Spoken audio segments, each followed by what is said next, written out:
السلام عليكم. ازيكم يا جماعه؟ معلش اتاخرت عليكم شويه بس حصل ظروف كده. المهم هندخل في الموضوع على طول عشان ما نضيعش وقتكم.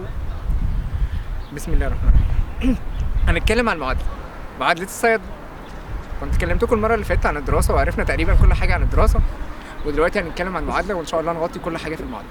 معادله الصيادله، اولا ايه الاوراق المطلوبه عشان تعادل ورقك كصيدلي هنا وتبدا تشتغل كصيدلي في المانيا؟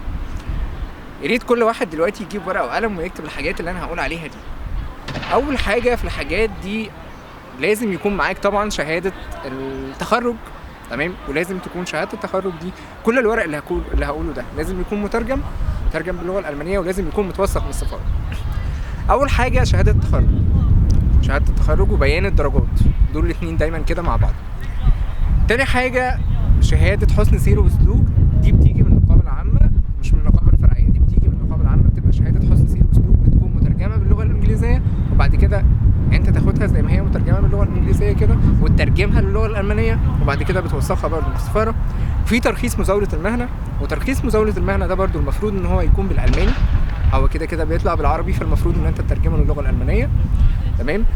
وبس كده. يبقى اللي هو 4 مستندات دلوقتي، اللي هو شهاده التخرج، اللي هو بيان الدرجات، اللي هو شهاده حسن سير وسلوك من النقابه، ولازم تكون شهاده حسن سير وسلوك من النقابه دي جديده، يعني انت لسه عاملها فريش دلوقتي. رابع حاجه اللي هو ترخيص مزاوله المهنه. طيب الورق ده كله المفروض ان انا اعمل فيه ايه والمفروض ان انا اوديه فين؟ الورق ده كله على حسب لو انت في مصر او لو انت في المانيا. ممكن تبعته من وانت في مصر، طبعا ممكن تبعته من وانت في مصر. بتبعته فين من وانت في مصر؟ بتبعته على حاجه اسمها لاجيزو، تمام؟ لاجيزو ده اختصار لكلمه المانيه اسمها لاندسامت جيزوندهايت اندستريال. ده مؤسسه في المانيا، مؤسسه حكوميه في المانيا. انت طبعا بتبعت الورق ده، وبعد ما تبعت الورق ده المنظمه دي بتفحص الورق ده وتعرف اذا كان الورق ده صحيح ولا مش صحيح، اذا كان الورق ده مظبوط ولا مش مظبوط. لو الورق ده صحيح بتبعت لك حاجه اسمها البي شايت، تمام؟ لو انت في نقطه مهمه نسيت اقولها، لو انت كان معاك في الاول الماني وكان معاك شهاده البي 2 او السي اينز، تمام، بتبعت لك البي شايت، وبعد كده مجرد ما تيجي المانيا بتاخد اللي هو ترخيص مزاوله المهنه المؤقت وبتبدا تشتغل في صيدلياتك وبتبدا تشتغل كصيدلي لمده 6 شهور، من 6 شهور ل9 شهور. بتعمل في الفتره دي تدريب في صيدليه، وبعد الفتره دي بتبدا تقدم او بتبقى قادر ان انت تقدم على الابروباتسيون ده اللي هو التصريح الدائم، اللي هو بموجب التصريح ده لو نجحت في الامتحان ده بيبقى عباره عن حاجتين، بيبقى عباره عن امتحان كلينيكال وبيبقى عباره عن امتحان قوانين.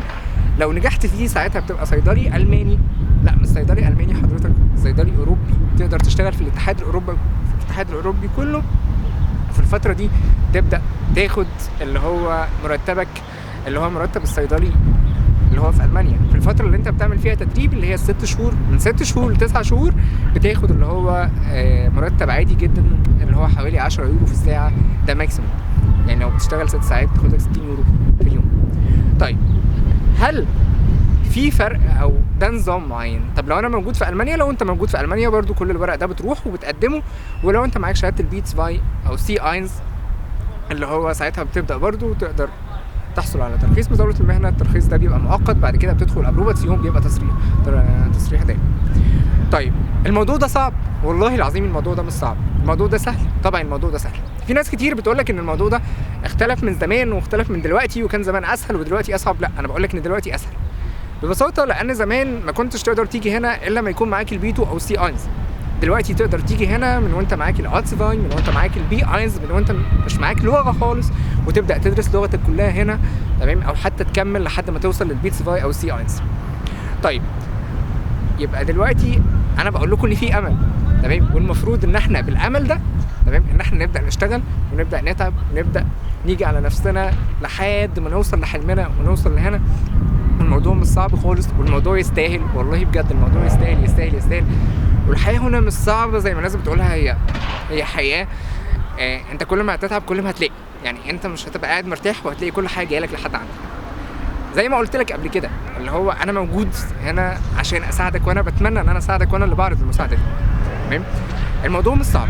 اي حد عنده استفسار في اي حاجه بخصوص المعادله، بخصوص الدراسه، بخصوص اي حاجه تخص الصيدله، او بخصوص اي حاجه حتى ما تخصش الصيدله، كليات علميه، اهلا بيه في اي وقت.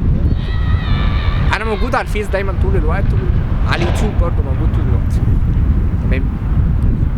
شاء الله قناه على اليوتيوب الفتره الجايه هحاول اديكم كل المعلومات اللازمه ان انتوا اللي تخليكم تبداوا بيها، واهم حاجه ان احنا نبدا. دايما هي اول خطوه بتبقى اصعب خطوه واهم خطوه في كل حاجه. طيب في فرصه ان انا اشتغل في شركه او ان انا اتدرب، في فرصه ان انت تشتغل في شركه او ان انا اتدرب. المبنى اللي ورايا ده مبنى شركه فايزر. انت تقدر تعمل تدريب في شركه فايزر، تقدر تعمل تدريب في شركه فايزر.